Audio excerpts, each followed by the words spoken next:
And we're gonna make some worms and snails because why not? Those are so fun to put in potted plants. So I'm just gonna try using this little table knife, plastic table knife. And I'm gonna start with the classic pink. I feel like that works very well for a worm. And I'm gonna roll it out. I kind of like to make my worms pretty long because it's a little easier to hook them around on the potted plant. So I'm gonna roll that out and just pinch the end to make it tapered somewhat.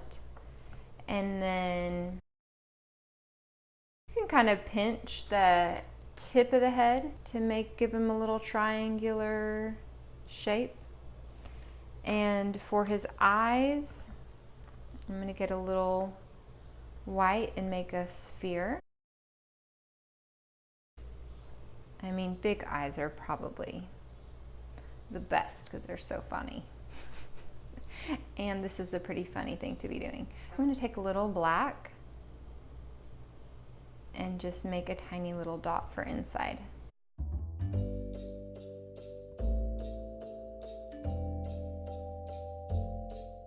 Very authentic lines here with this little plastic knife. Hopefully you're not getting too creeped out. Worms are pretty cool though. They do a lot in the garden. I guess that's why it's maybe fun to have a little worm in your potted plant. You could give him a little mouth if you want. You should probably give him a name. Mine is Wormina. There she is, Wormina. I feel like now maybe she might need a hair bow. Okay, I'm gonna pinch the ends of this. We'll see if this somewhat works to make a little hair bow. There we go. If I want to get super fancy, I could take a coil and wrap it around the middle. So I have this tool that I love in my studio, and it's a needle tool. If you are at home, and obviously most people don't have a needle tool, but you could totally use a toothpick if you have something small that you want to do.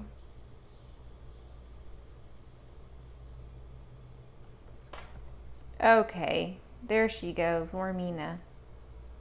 It's looking pretty cute.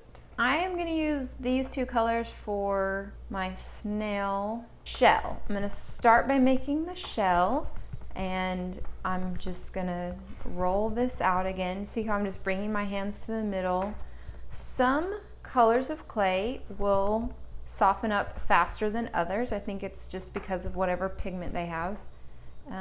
It's kind of cool. Oops. Okay. And I don't want it too thin because I want a nice and thick shell. So I'm twisting this, and now I'm going to roll it.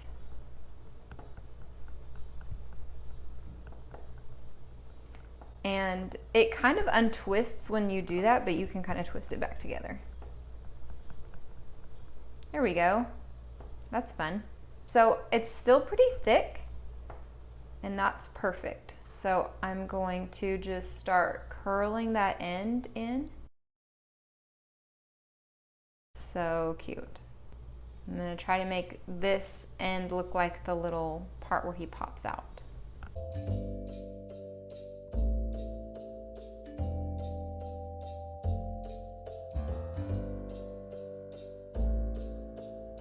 I'm going to try to see if I can pinch out two little nubs for his antenna. And whenever you do that, it kind of leaves some weird divots in the clay, but that's okay because you can just pinch them until they're gone. So he's got his two little antenna.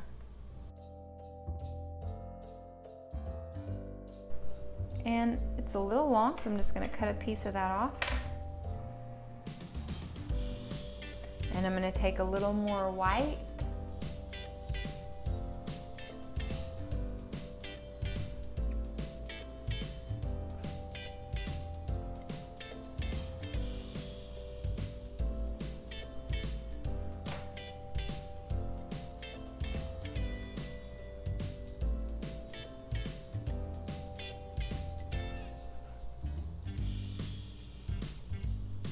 So modeling clay does not dry out. It just feels kind of plasticky. So I hope you guys enjoy it. I hope you're having an artsy summer. They are very happy in their new home.